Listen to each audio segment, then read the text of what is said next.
ఫైనల్‌గా లక్ష్మణ్ గారు ఒక మాట చెప్పండి. ఈ టైంలో అంటే ప్రభుత్వాలు నిజంగా విద్యార్థులకి న్యాయం అలాగే ఆ పేరెంట్స్ ఎవరైతే విద్యార్థులు ఉన్నారో వాళ్ళ పేరెంట్స్ కూడా న్యాయం జరిగేలాగా చర్యలు తీసుకునే వైపు అడుగులు పడేందుకు ఆస్కారం ఏమైనా ఉందా? అట్‌లీస్ట్ ఇప్పటికైనా ఇటు ప్రభుత్వాలు కళ్ళు తెరిచి ఇలాంటి విషయాలు మళ్ళీ జరగకుండా ఏదైనా కఠిన చర్యలు తీసుకునే ఆస్కారం ఉందా? ఎందుకంటే మల్లారెడ్డి కాలేజీల పైన చాలా సందర్భాల్లో చాలా సార్లు చాలా ఇష్యూస్ బయటకొచ్చాయి. చూడండి, ప్రభుత్వంకు అన్ని అధికారాలు ఉన్నాయి. హ్మ్. ఇలాంటి సంఘటనల విషయంలో ఖచ్చితంగా ఉన్నతాధికారి, పోలీసు ఉన్నతాధికారి ఆధ్వర్యంలో దర్యాప్తు జరిగేది ఒకవైపు అయితే, హ్మ్. మళ్ళీ ఇలాంటి సంఘటనలు జరగకుండా చర్యలు తీసుకోవాల్సినటువంటి బాధ్యత కూడా ఉంది. తనిఖీ చేయాలి. అక్కడ ముందు వెళ్ళి సంబంధిత విద్యాశాఖ అధికారులు, పోలీసులు అసలు హాస్టల్ నిర్వహణ ఎలా ఉంది, హ్మ్. అలా అక్కడ బాత్రూంల వరకు ఎలా వెళ్ళగలిగారు, ఎందుకు భద్రతా ఏర్పాట్లు వైఫల్యం ఉంది అక్కడ అన్నది ముందు తనిఖీలు చేయాలి. ఈ కాలేజీ ఒకటే కాదు, అన్ని కాలేజీలు తనిఖీ చేయాలి. ఇంకో సందర్భం వచ్చింది కాబట్టి అవును.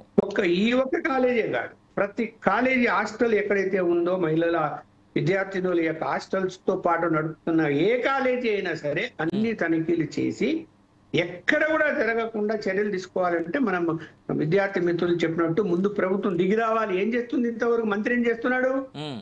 మంత్రి స్టేట్మెంట్ ఏం కనపడలేదు నాకు ఇంతవరకు. ముఖ్యమంత్రి ఏం చేస్తున్నాడు? ఏమి కనపడలేదు. ఎవరినైనా ఆదేశించినాడా? ఏం కనపడడం లేదు.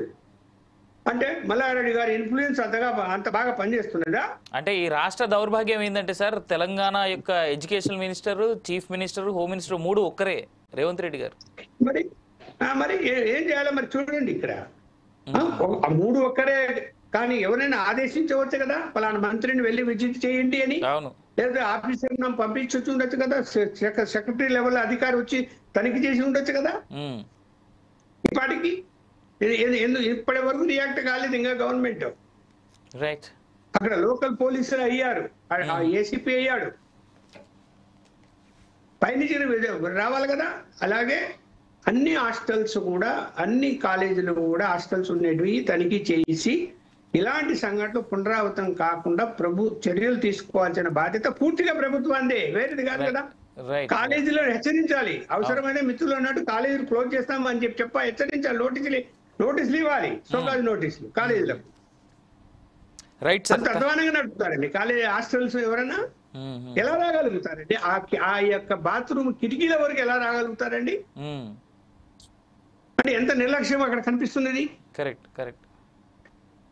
రైట్ లక్ష్మణ్ గారు, ఇవాల్టి డిబేట్లో, స్పెషల్ డిబేట్లో మీ టైం ఇచ్చి మీరు మాతో పాల్గొన్నందుకు ఉప్పాల లక్ష్మణ్ గారికి, అలాగే సంతోష్ లక్ష్మణ్ గారికి, ఏఎస్ఎఫ్ విద్యార్థి నాయకులకి, అలాగే దర్శన్ ఓయూ పిహెచ్డి స్కాలర్కి, అందరికీ థ్యాంక్ యూ సో మచ్ అండి. ఫైనల్గా ఒక మాట, మా 4 సైట్స్ టీవీ ఎప్పుడు కోరుకునేది ఒకటే ఏంటంటే, విద్యార్థి